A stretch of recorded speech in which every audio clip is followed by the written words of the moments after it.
You're listening to podcasts from the Congressional Internet Caucus Advisory Committee, www.netcaucus.org. This event is hosted with the Congressional Internet Caucus itself, which over here on the House side is chaired by Chairman Bob Goodlatte, the chair of the Judiciary Committee, and Congresswoman Anna Eshoo. On the Senate side, it's Senator John Thune and Senator Patrick Leahy, the co-chairs of the Congressional Internet Caucus. They've been supporting this program for 20 years, and it is indeed 20 years old, which is pretty remarkable, that there has been an Internet Caucus for that long, and we really appreciate that the co-chairs of the Congressional Internet Caucus kind of trust us to host these discussions and debates on key Internet issues, so we're really appreciative.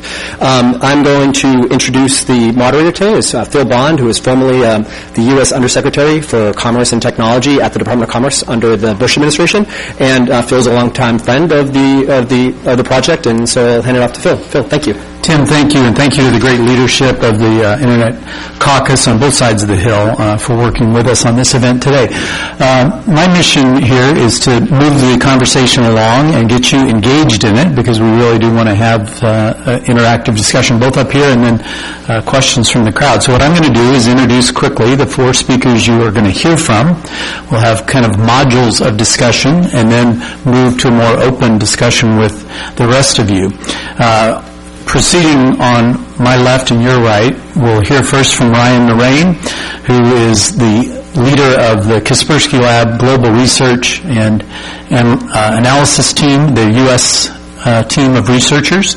He has extensive experience in computer user education and earlier in his career monitored security and hacker attack trends for over 10 years as a journalist, and so he brings a combination of both communication and great knowledge of the technology involved here.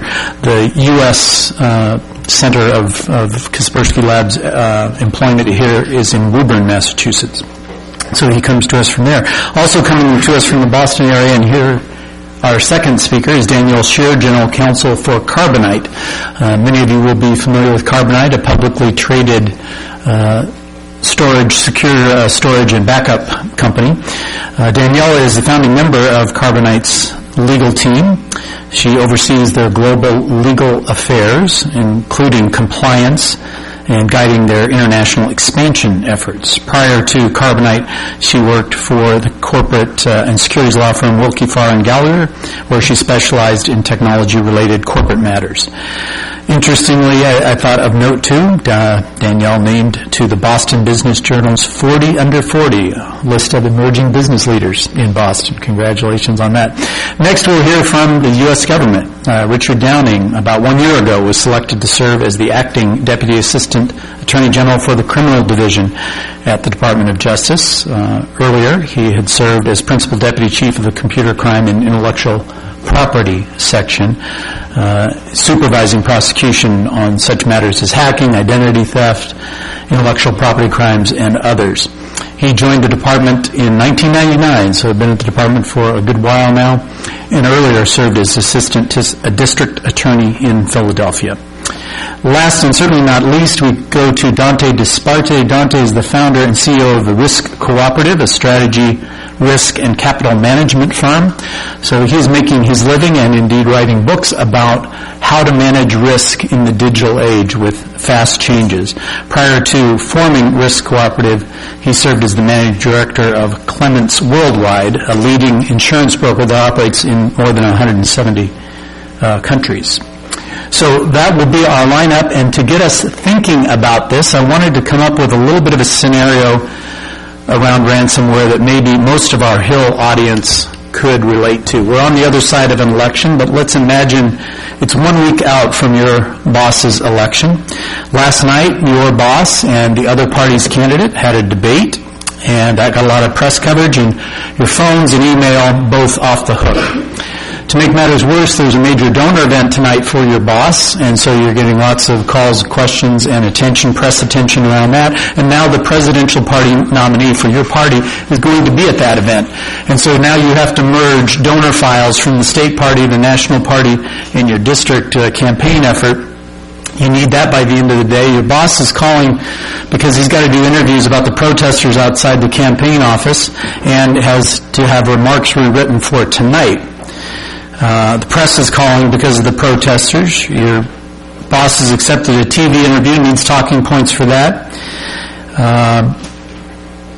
And to make matters worse, the opposition has just launched a social media kind of attack on your campaign, and so social media also going off the hook. And in that setting, with phones ringing, email blaring, social media attack underway, your screen goes blank and says, for $500 in Bitcoin, you can get your system back. And by the way, the phones are down too because you tied your IP phones into the computer system. So, by a show of hands, how many of you go get Bitcoin, $500 worth of Bitcoin and pay? How many pay? Wow, tough crowd. Liars. Couple of people pay. So you are going to tell the boss that, sorry, the talking points have to wait. We're not going to respond to the social media. You're not going to have a speech for tonight with the presidential nominee. It's starting to look like a tough environment for your continued employment. But that is the kind of tough choice that people are facing, much more perhaps than people on Capitol Hill realize. And that's what we want to get to today. And then the question, do you pay or do you not pay living in this age of ransomware? And so first, Ryan, tell us some of the latest numbers. I know you have some new data. How widespread is ransomware? Thank you. Thank you, Phil, and thank you for the committee for putting this together. Ransomware is easily the number one issue we face today in terms of complaints and requests for assistance from our customers and prospects of ours. The scenario that Phil painted may not be as dire for a lot of small businesses, but it's very much the same thing. There's a sense of desperation that is forcing small businesses to pay ransoms. It's the only way they can recover. We're seeing exponential increase in ransomware attacks and ransomware families as well. So one ransomware malware sample, we are starting to see dramatic increase in variants of that sample, which means it's publicly available. Other cyber criminals are picking it up and launching attacks with those. For 2016, we saw 55 new ransomware families, which means 55 new variants, and on top of those, we've seen an increase in variants and other families launching these attacks.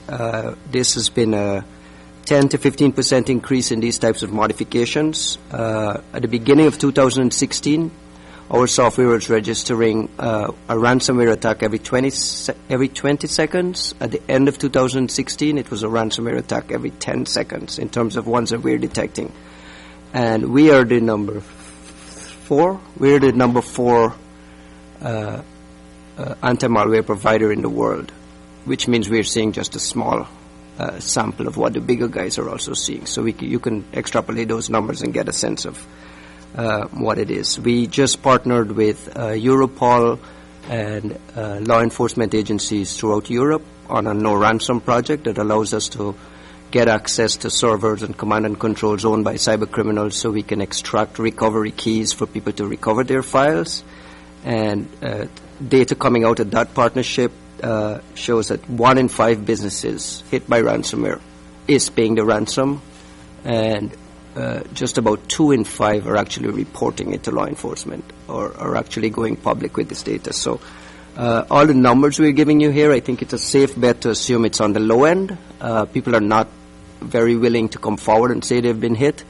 And on top of that, the companies that are less likely to come forward are the companies that are most likely to be hit because they don't have resources for security teams, IT professionals. They don't have dedicated IT staff to keep systems patched and keep it protected. So it's just this vicious cycle of the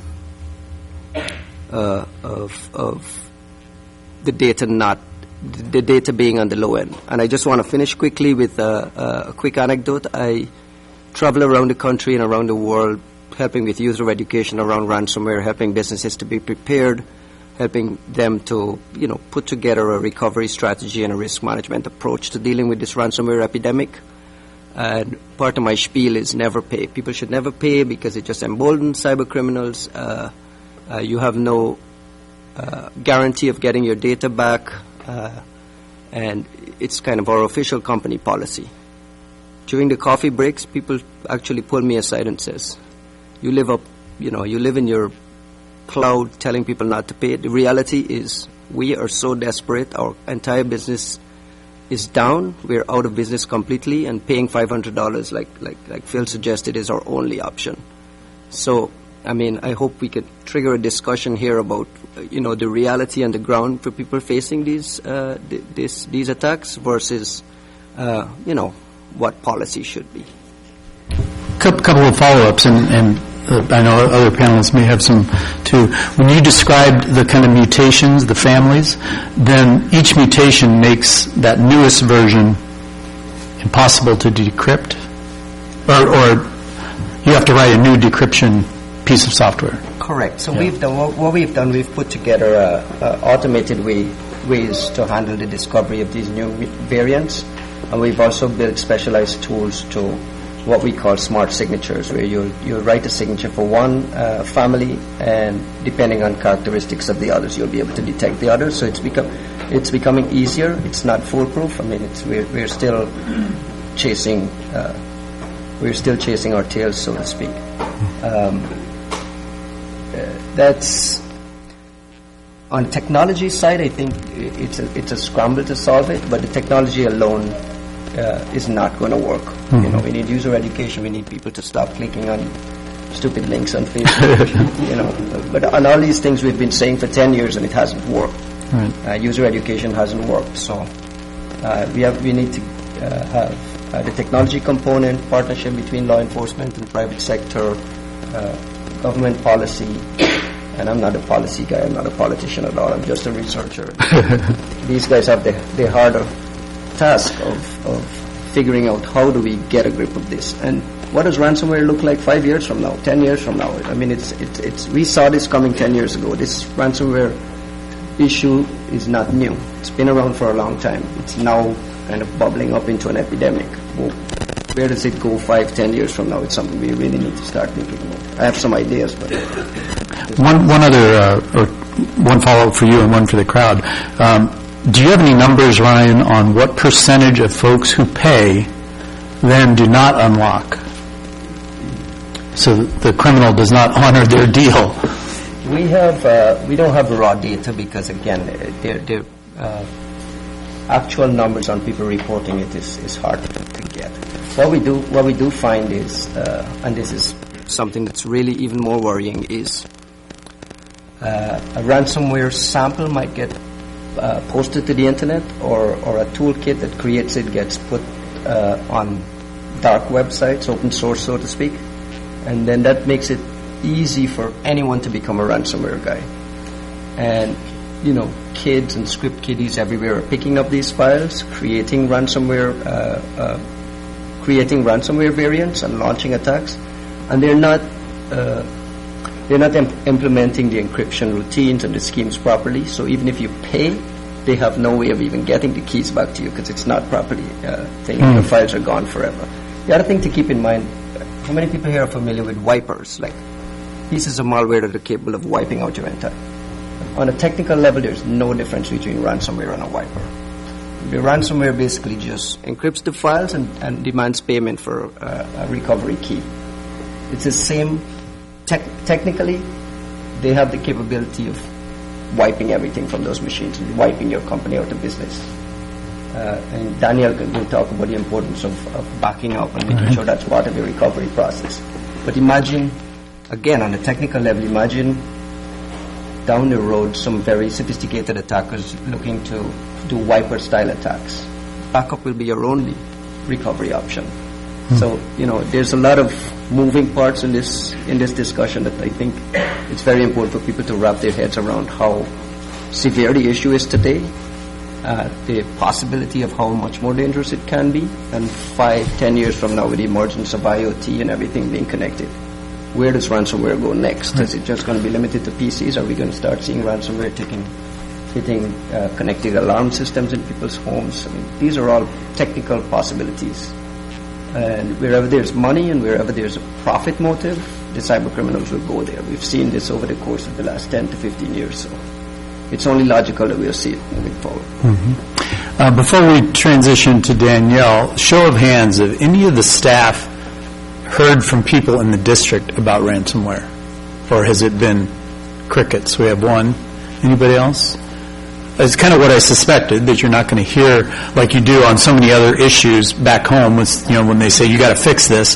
This is one people are probably not going to call their congressman about because they have to admit that they were breached and information held ransom and so forth. So not surprising, but I just wanted to check. Danielle, talk to us about this both from a legal perspective as well as the backup perspective.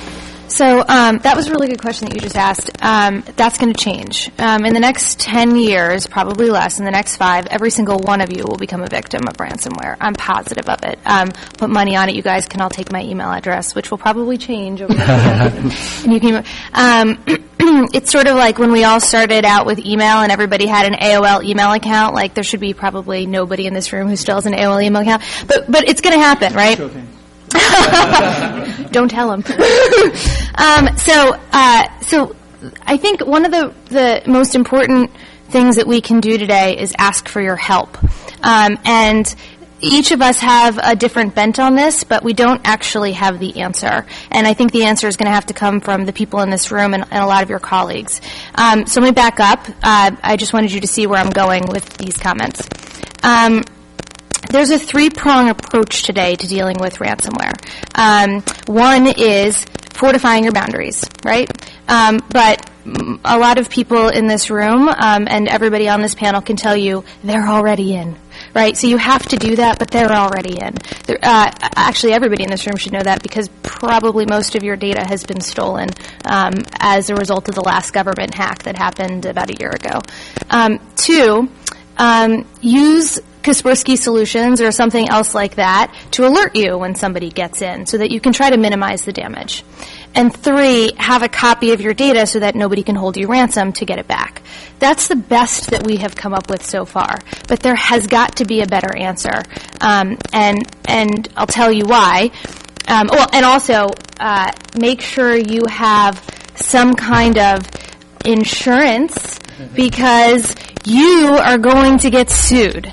Because not only is your data bricked, not only are you not able to get your boss what he needs, or she needs, Phil's example, but now somebody has access to the data that was on those servers and those computers. So in Phil's example, that donor list, some of it is probably extremely confidential. Imagine how much that's going to go for now, the donors in the district and how much they're giving. And who is going to sue you as a result of that becoming public information?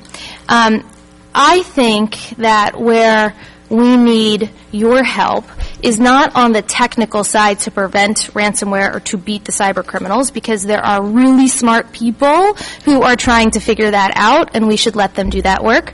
But you're a victim twice. Once because your data has gotten bricked and you're paying some kind of money. Twice because the lawyers are going to descend upon you.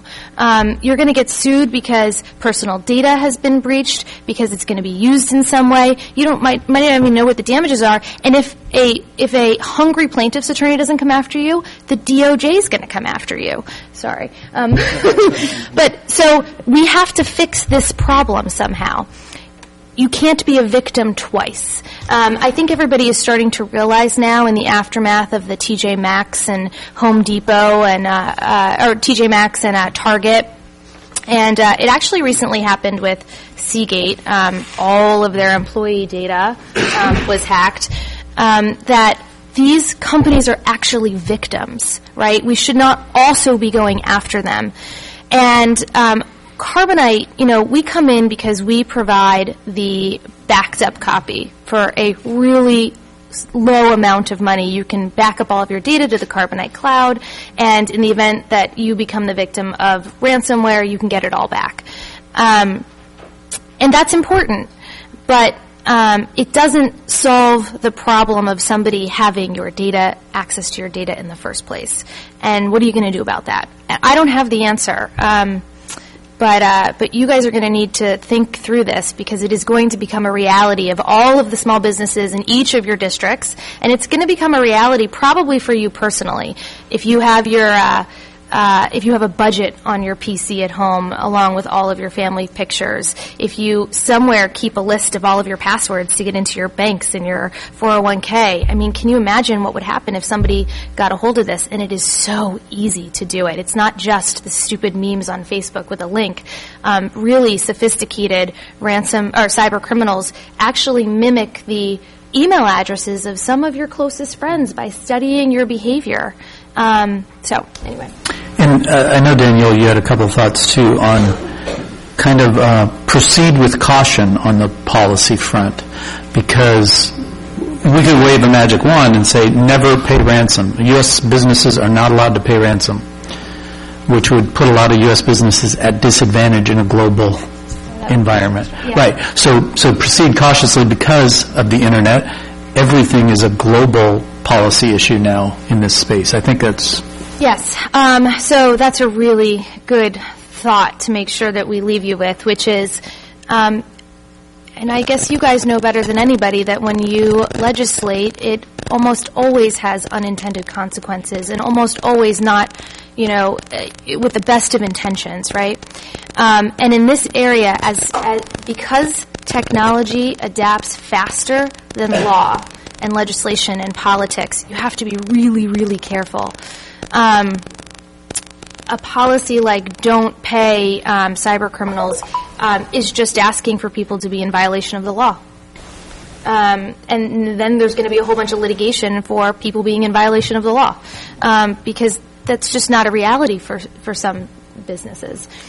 So I have some more thoughts, but I will I'll cede, and we'll see where it goes. Well, that makes a great transition, because the Department of Justice, you guys are living with the law and enforcing the law, and also dealing with everything on this digital frontier as it comes through too. So over to you, Mr. Downing. So if you haven't heard enough scary stories, I have a couple more quick ones for you. Of course, average American losing $500 in Bitcoin in order to get their photos back is a bad thing. But it also comes up in various different ways. We've had, for example, a police department in Massachusetts that had its entire computers and mugshot database and workings and whatnot end up getting encrypted and unable to be used. And you may have seen in the news earlier this year several hospitals that ended up having their computers be affected. I ended up actually just I had a personal relationship with one of the people who was a nurse at one of these hospitals. And I said, well, what do you guys do when the computer stopped working? And she said, well, we have paper records, so we we did our best. We didn't, nobody was going to die because of this, because we could go back to the paper records. She said, but treatment decisions may not have been exactly the same because we were missing important data. And so we took the most conservative approach to make sure nobody got hurt. I'm like, well, that doesn't sound like a very good plan to me. And you never know when some mistake might happen and somebody could get very seriously hurt. One more small one. The CryptoLocker malware was used in 2013, 2014. Estimated $27 million was gained by the people who put this out in about 2 months. And this is directly money being funneled into Eastern European organized crime. So that's a scary thing as well.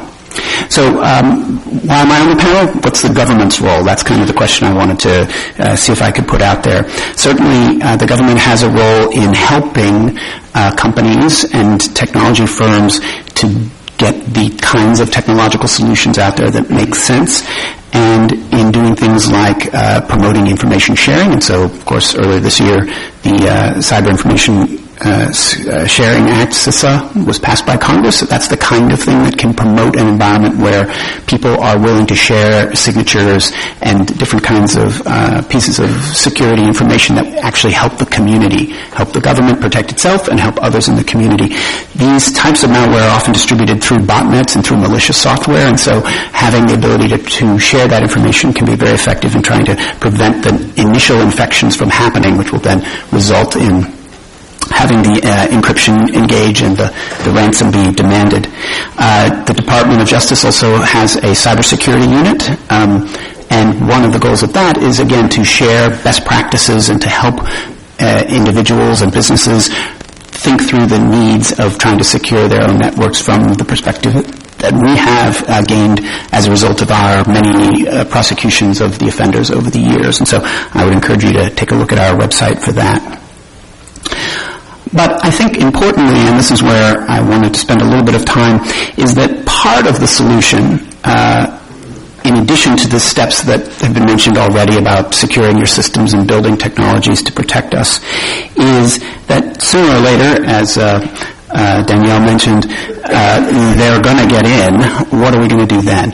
And so part of the solution, in my view, is to have an aggressive posture of investigating and prosecuting these individuals for the criminals that they are. And therefore, figuring that out and doing our best to address that as a problem can create deterrence in the same way that we deter other sorts of crimes, and we want to make sure that there are no easy and safe and quick and lucrative ways to make this a very profitable business if we can. And so, for example, in 2014, the Department of Justice brought indictments and did a technical takedown of the CryptoLocker malware in conjunction with the botnet called Game Over Zeus. We were actually able to deploy search warrants and court orders to shut down the activity, and it stopped completely as a result of that activity. The individuals, however, were in Russia, and so although they are under indictment, we have not yet brought them to trial in the United States. However, we have had success against other types of, especially Eastern European criminals who are purveyors of the botnets and malicious code.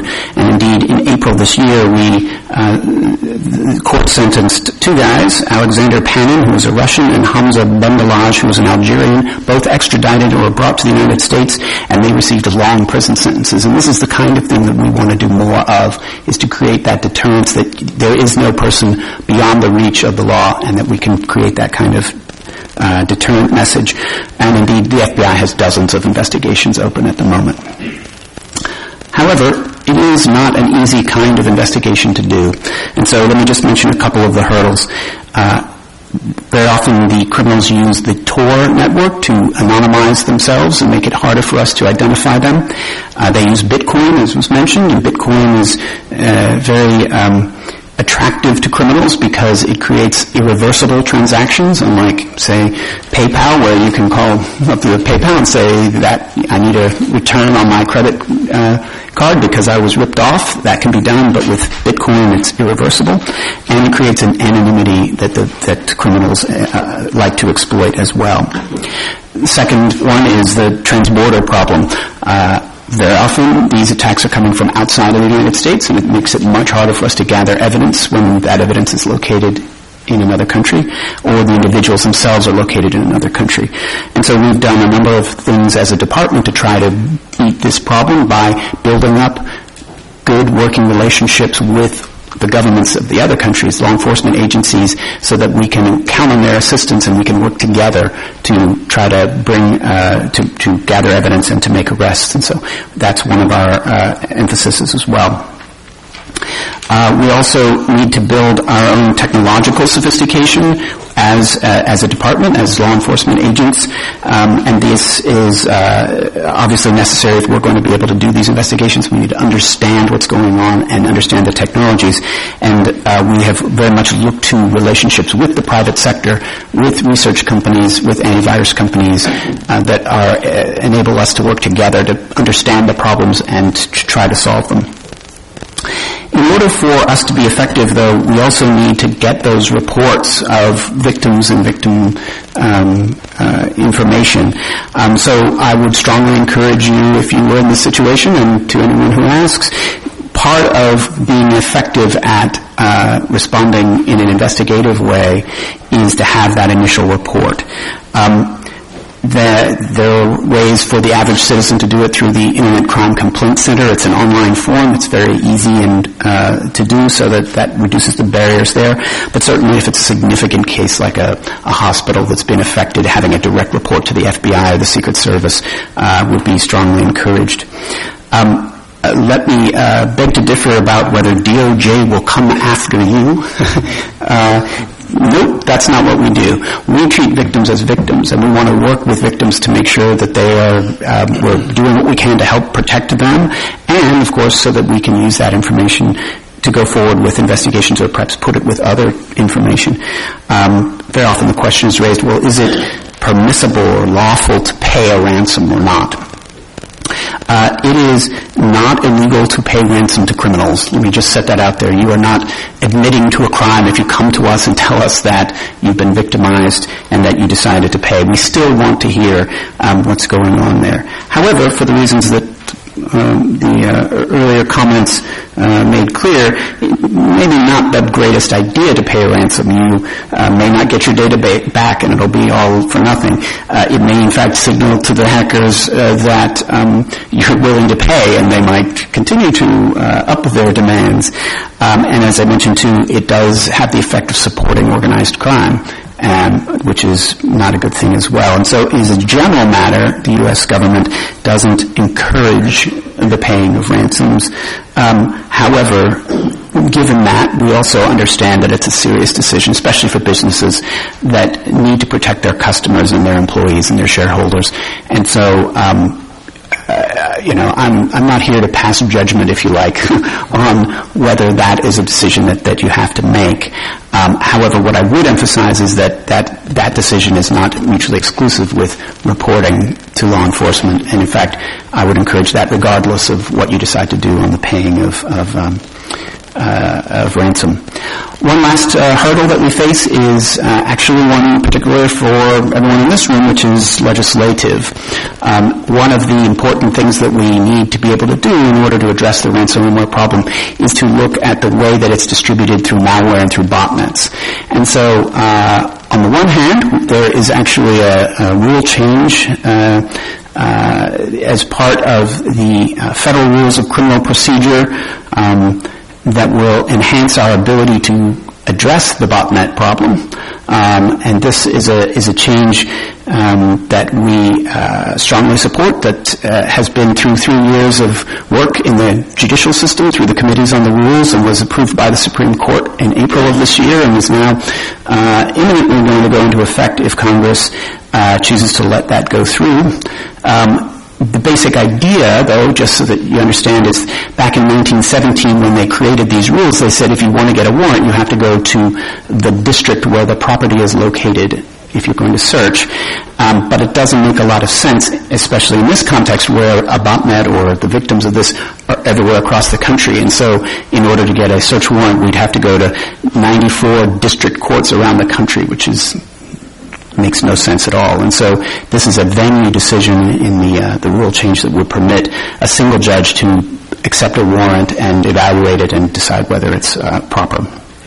There's also a provision that uses civil injunctive authority. The administration has put forward a proposal to make clear that that is also a tool that can be used in shutting down botnets and working on some of these broad malware problems. So I'm sorry, that was pretty high-level, blazing fast view on the legislative stuff. I'm more than happy to go into more detail, though, if that's something that's of interest. Well, when Phil asked about legislation, I was going to talk about the Stop Mass Hacking Act, but I wasn't sure we'd get there. So the Stop Mass Hacking Act is the antithesis to the Rule 41 changes, and I don't know what the right answer is. I totally understand that law enforcement needs greater tools in order to ferret out who these cyber criminals are. True. Totally true. But I'll give you the company's perspective of why the Rule 41 changes, if they're allowed to go forward by Congress, who I don't think knows very much about this. There's this act called Stop Mass Hacking Act that, if you guys support it, the Rule 41 changes would not go into effect. Here's the problem from a company's perspective. Number one, Carbonite provides backup to customers, anywhere from $59 a year to $1,000 a year. We get a copy of your data and we store it in the cloud, and then if for a variety of reasons, if your computer breaks, if it gets lost, if whatever, cyber criminal bricks it. I spend a good portion of my day responding to subpoenas and warrants from a variety of government agencies, for which Carbonite doesn't get paid. And those subpoenas and warrants are looking for Carbonite to decrypt user data in connection with ongoing investigations. Important investigations. Terrorism, child pornography, other kinds of really bad people. Nevertheless, that's a lot of work. And it's not entirely clear who is checking to make sure that the standards are being met when subpoenas and warrants are being issued.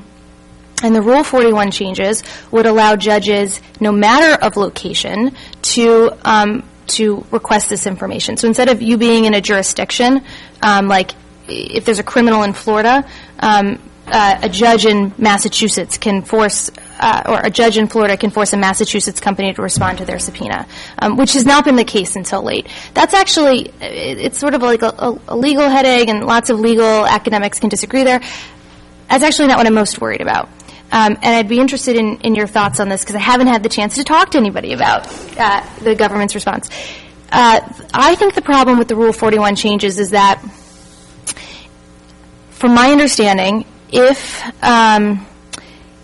you become the victim of a cyber attack, ransomware attack, if your computer is infected, that allows the government to get into your systems. So you guys are pretty much all familiar with the argument that there's we're all worried that the government will create a backdoor into companies. Remember what the San Bernardino and getting Apple to crack open that iPhone, and they work so hard not to do it. This feels like, to a lot of tech companies, another way to get a backdoor into companies and customers. So it's important. And so I don't know the right answer, and I'm certainly not advocating one way or the other, because I'm just not informed enough. This all seemed to happen very quickly. But to Phil's point that legislation is important, and being informed about the issues that you're legislating and understanding it from a 360-degree perspective, it's critical. Because if the Rule 41 changes will be used by our government to get access to companies' systems and thereby customer information, I do not think that was what was ultimately intended by the Rule 41 changes. May I respond? I'm happy to provide a perspective here. I'm glad that you say that you have an open mind and feel like you haven't gotten enough information, so maybe I can supply some information on that. First of all, let me walk through what you said. Carbonite's responding to a lot of subpoenas and warrants, and you're not getting paid. Okay, well, the statute does entitle you to get paid, so if you wanted to ask for payment, you can. We do, but you know what I mean. It's a lot of work. Fair enough. Number two, the kind of warrants that would be used in that situation are under the Electronic Communications Privacy Act. They already have national scope and have this kind of effect. They can be issued anywhere in the country and served on Carbonite where they're located. Rule 41 actually doesn't have anything to do with that. Rule 41 is the situation where the law enforcement officers would execute the warrant themselves, not that they're asking a provider to assist. So it's actually apples and oranges. That's a different authority. On the point about who's checking and making sure the standards are being followed, we're pretty comfortable that those standards are going to be met regardless of whether there's a change in Rule 41, because all of the same rules apply before and after the rule change happens. You still have to go to a federal judge. You still have to follow the Constitution. You still have to follow all the rules. In fact, the Rule 41 change doesn't change any of those standards or any of those reviews that would happen. And indeed, all it does is tell the agent which judge to go to, or in the case of the botnet, that you can go to a single judge rather than the really foolish necessity of going to 94 of them and you ask for the same warrant over and over again. This is not about backdoors. This is about authority to go in as a result of getting a warrant and using a capability to do that. It's not going to create the ability to set up vulnerabilities in people's machines or anything of that sort. And lastly, it didn't happen quickly. It's been going on for the last 3 years. There have been public hearings. There have been various layers, like 5 layers. It's, from my perspective, glacially slow, the process that we've been working here.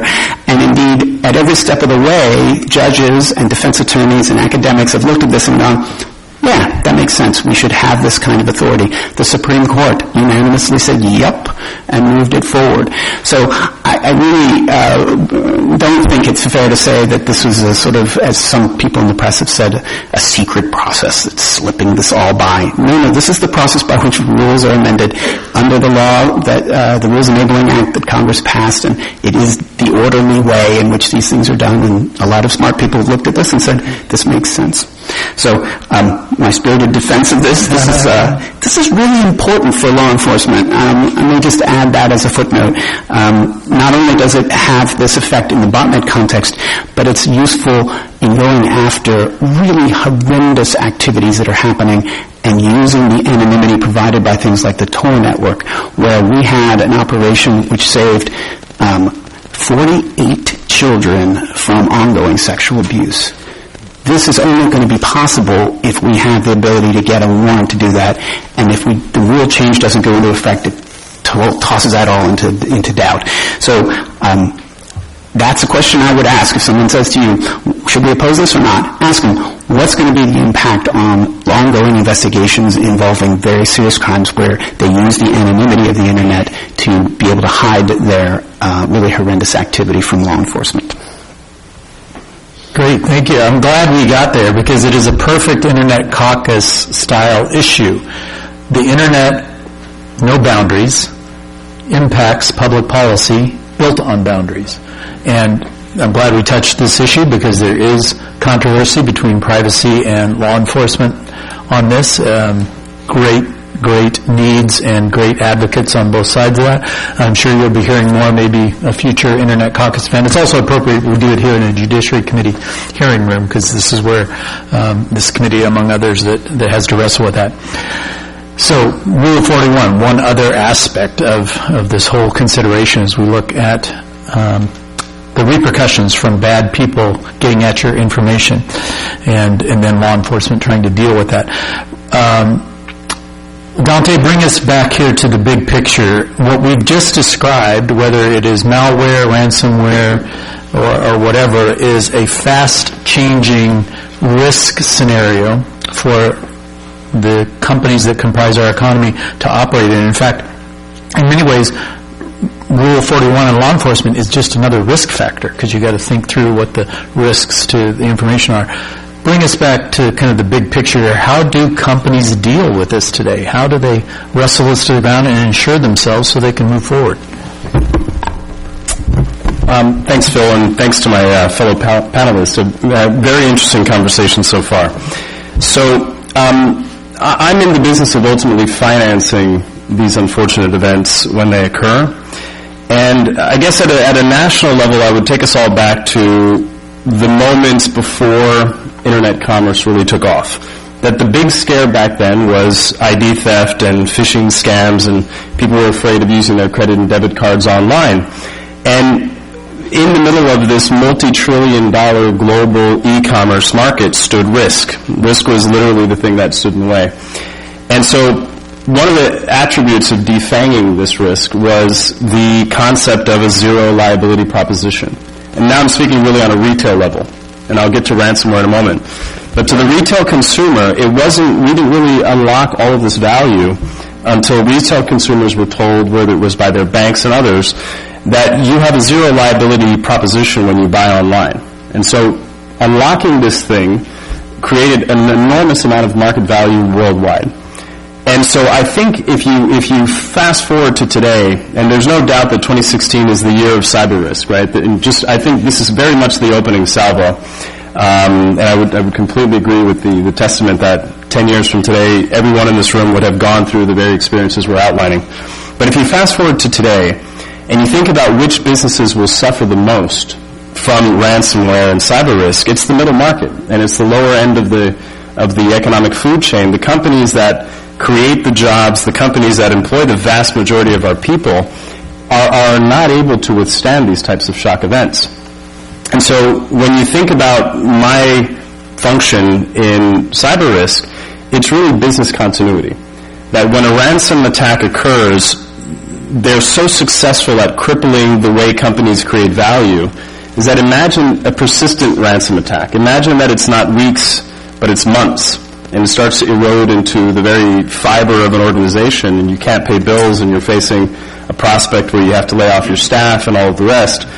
The insurance industry really slots in there, because there's not a company today that has a war room dedicated to resolving these issues or a balance sheet sufficiently large to address these issues. And that's really the gap that the insurance industry is there to fill.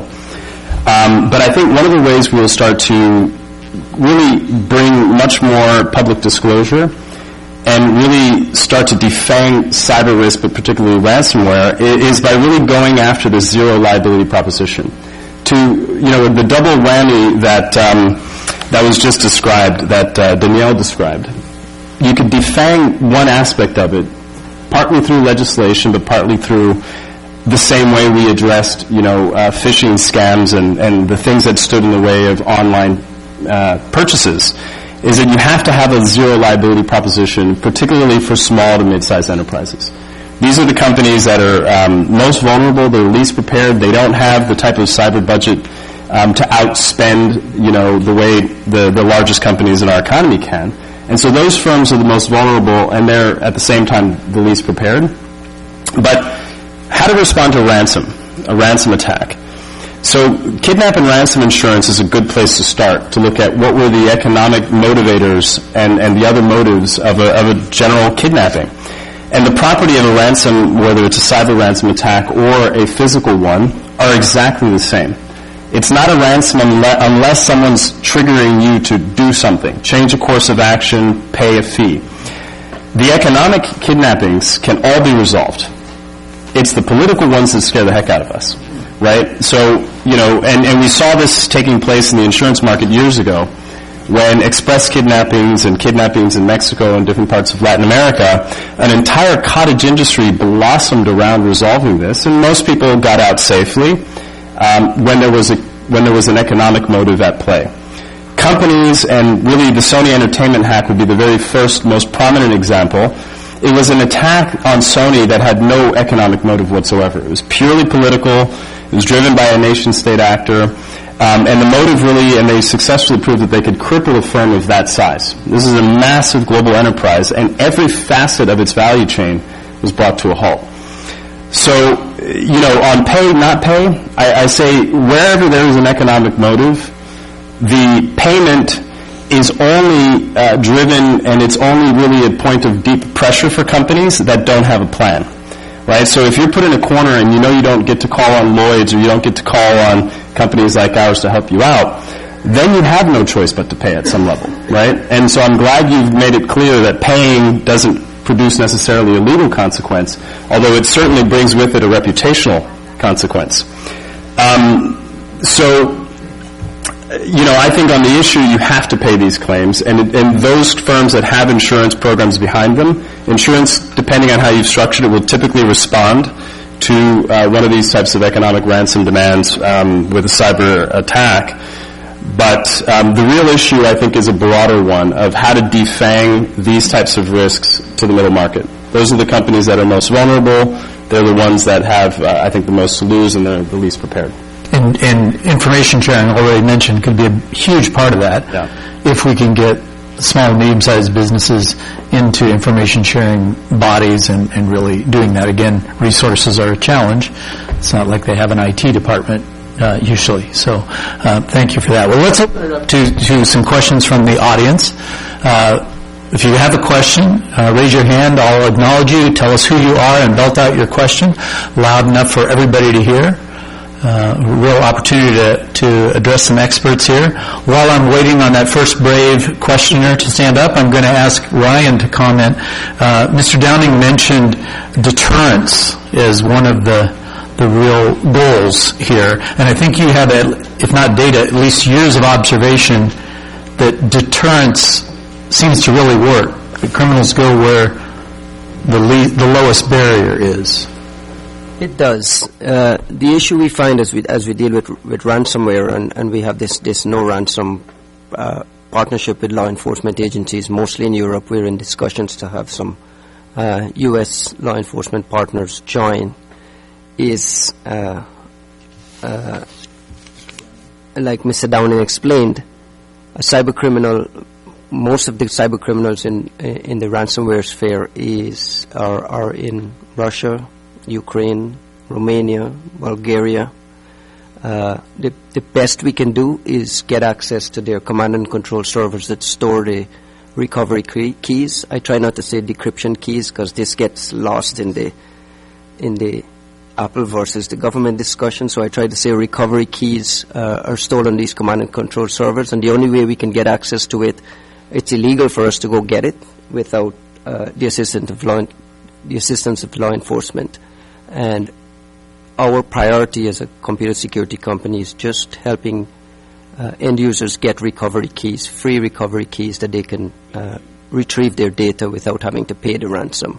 We get the biggest hiccup for us is this cross-border non-existence of cooperation, where you try to get to a server in the Ukraine, and without the help, without personal relationships and some arm wringing and getting someone to make a call, there's no straightforward ways to no straightforward clearinghouse to come and say, okay, here's the IP address of a command and control server we know have 10 million recovery keys that we can create a decryption key and get it out there to save 5 million small businesses from going out of business, because we can create a decryption tool, a recovery utility with access to these keys. But again, it's the cyber criminals are somewhere in the world. We're relying entirely on law enforcement agencies to help with that cooperation. To be completely honest with you, many law enforcement agencies are like dark holes. You go in there and you never hear from them again. And this is some of the real frustrations we deal with as a computer security company, trying to one of our big tasks in this project is to create free recovery tools. To get that, we need law enforcement to help us get access to servers. We can go in and get access to these servers. It's incredibly illegal to hack into these servers and get it. I mean, technically it's possible, but it's like you get to that point and you throw it to law enforcement and you sit back and wait, and when you finally hear from them, there are 10 more servers in the line. And this is... Do you mean foreign law enforcement or U.S. law enforcement? I mean foreign law enforcement. Okay, I'd want to hear about it if you're getting a blank wall from the people that I work with, because they, I think, would be aggressive about it. The complaint center and local law enforcement agencies here in the U.S. have been incredibly responsive. The problem is that these servers are not located here. It's very rare that you'll find a server located here. The servers we're going after is in the Ukraine. When you go to the Ukrainian police, they have bigger issues than worrying about a ransomware server. They have bombs falling on their heads. You know what I mean? So it's... How about some questions from our audience? Somebody, yes, right there, and then we'll come over here. Yeah, go ahead. Yes, please, and identify yourself, and then loud and proud. I'm Danielle Prokop with Talking Aliens, and so one of the questions that we have is, you said a lot of the numbers are murky on who is actually getting attacked, like how many people have been affected by ransomware, but could you give me any of those numbers? From our side, it's impossible. I mean, the most legitimate numbers I've seen have come from the FBI Internet Crime Complaint Center. And even there, I'm sure they'll admit it's on the very, very low level. People are just not reporting it. From businesses to consumers, large businesses, small businesses. For every hospital you hear in the news paid $17,000, there's 3 or 4 on the low end again. Healthcare agencies that never reported it, or may have reported it to law enforcement, but it never makes its way into the media or makes its way to security companies. The other issue is they might report it to law enforcement, and it might make it to the news, but they'll work with a very small private security company to help them with their recovery, and that information doesn't get shared with the rest of the security companies to have protection tools written for the rest of the world. And then it becomes just bottlenecks. And I'd argue that the Internet Crime Complaint Center numbers are really, really low. I mean, it sounds exorbitant, but it's really, really low. Yeah, so I'll give you some numbers. I agree they're low, and it's hard because you have to self-report, but Carbonite did a white paper on this because we wanted to quantify this for our target customers, which are the middle market small businesses that Dante was talking about, are the ones that are sort of most vulnerable. So 47% of U.S. business organizations were hit with ransomware in the past 12 months. And 40% of business victims globally have paid the ransomware ransom, is what we found.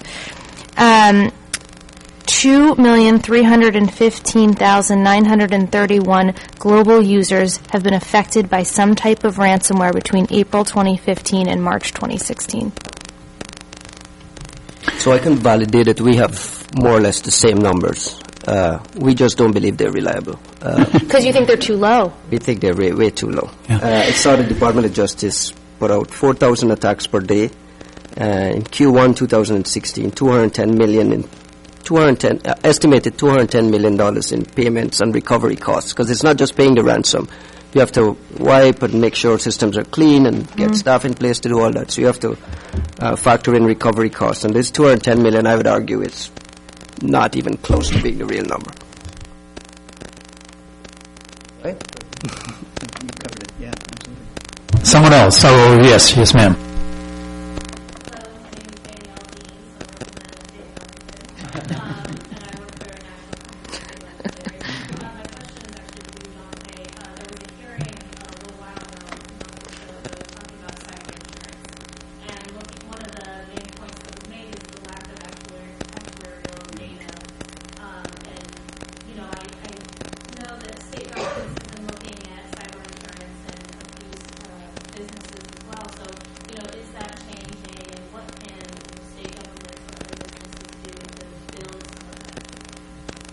Thank you for the question. In fact, we do also work with the municipal space. We have a project in partnership with Governor Ridge's firm, Ridge Global, where we're bringing these types of solutions to municipalities and states. But you're absolutely right. The dearth of information that my technologists on the panel have described also affects us on the insurance side of the equation. But cyber insurance as a category is not as new as people think. It's just enjoying this incredible, hockey stick effect in the market. But the first standalone cyber products were erected 20 years ago or so.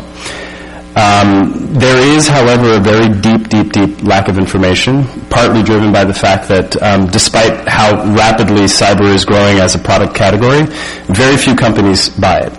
And the companies that should be buying it, again, that middle market space, there's a lot of confusion in terms of whether their existing general liability policy picks up cyber, whether or not their directors and officers. There's just a lot of confusion in terms of the Frankenstein variety product that does a component of cyber risk but doesn't do cyber on a standalone basis. So that's one area where I think a lot of the confusion stems from. The standalone cyber policy is something that companies and organizations and municipalities can and should buy, but it really is something that should be completely customized to the risk environment. There's no two risks are the same, and that's part of the difficulty, I think, from an underwriting and an actuarial vantage point, is that Company X might be perfectly sane and sound, and they have good cyber hygiene.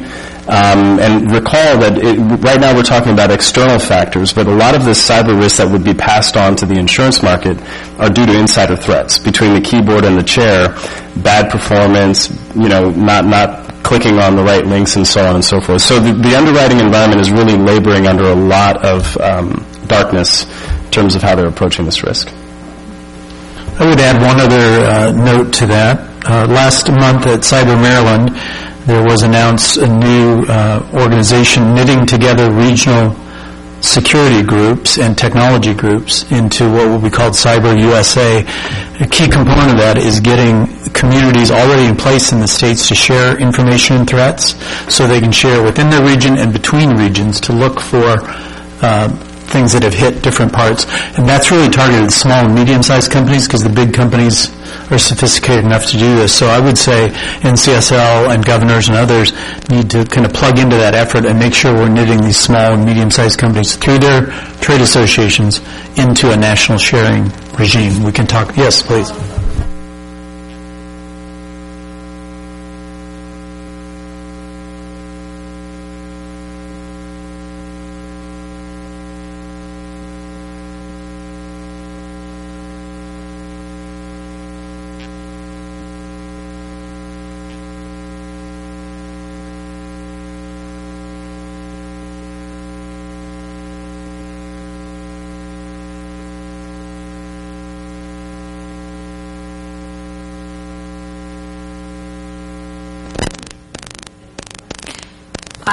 It's a good question.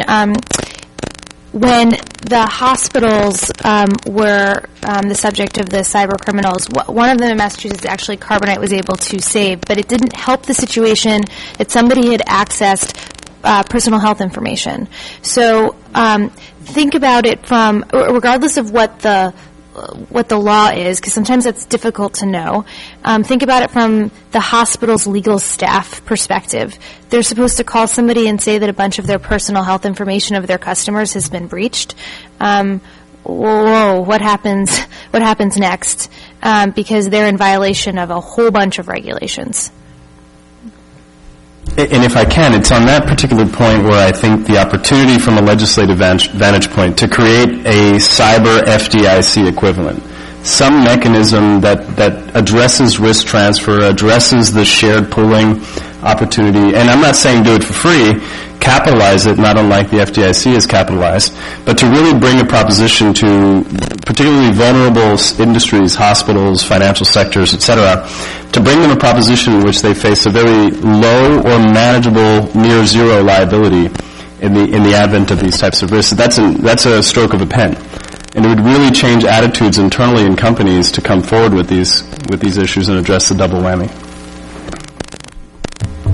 Well, we have come to the end of our assigned time. I'm sure that the folks on the panel will stick around for a few minutes if you want to seek them out for individual questions. But please, Just make one last point. Do we have?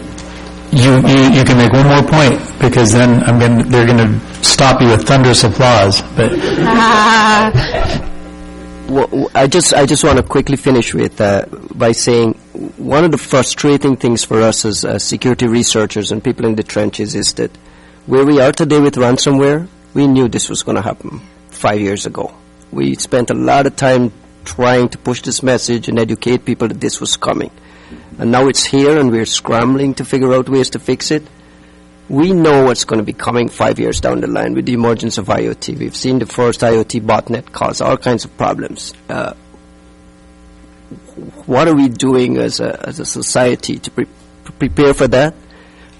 We cannot make the same mistakes that we made not preparing for ransomware and preparing for some of these targeted APT type attacks that we knew was coming. Everyone knew it was coming. We spent a lot of time pushing for software vendors to have automatic updating capabilities in their software. Self-patching. Software should be self-patching. We've come a long way there. Where the IoT meets the road, none of that is in there. Security is not being baked into it, and we know that 5 years from now, that's going to cause a ransomware-type epidemic, and hopefully maybe one of you out there have some sort of influence to start pushing so that we don't have this panel in 5 years talking about the same things. It's so frustrating because you spend all this time trying to educate people and nothing gets done, and it's... Thank you. Anybody else? Final comments? Let me just say this in wrapping up. You've heard about an epidemic. It is going to touch everybody in this room, if it hasn't already. You need to get equipped. That means software, that means capabilities, but it means knowledge and information. You have to have a plan, and you should urge your constituent companies in your states and districts to have a plan on how they're going to handle when it happens, because it is going to happen. And then last and certainly not least for the Internet Caucus and all of you to think about is how do you move forward cautiously, carefully, and smartly to address this in policy so that we're not back here in 5 years having the same conversation. Thank you all, and please join me in thanking the panel.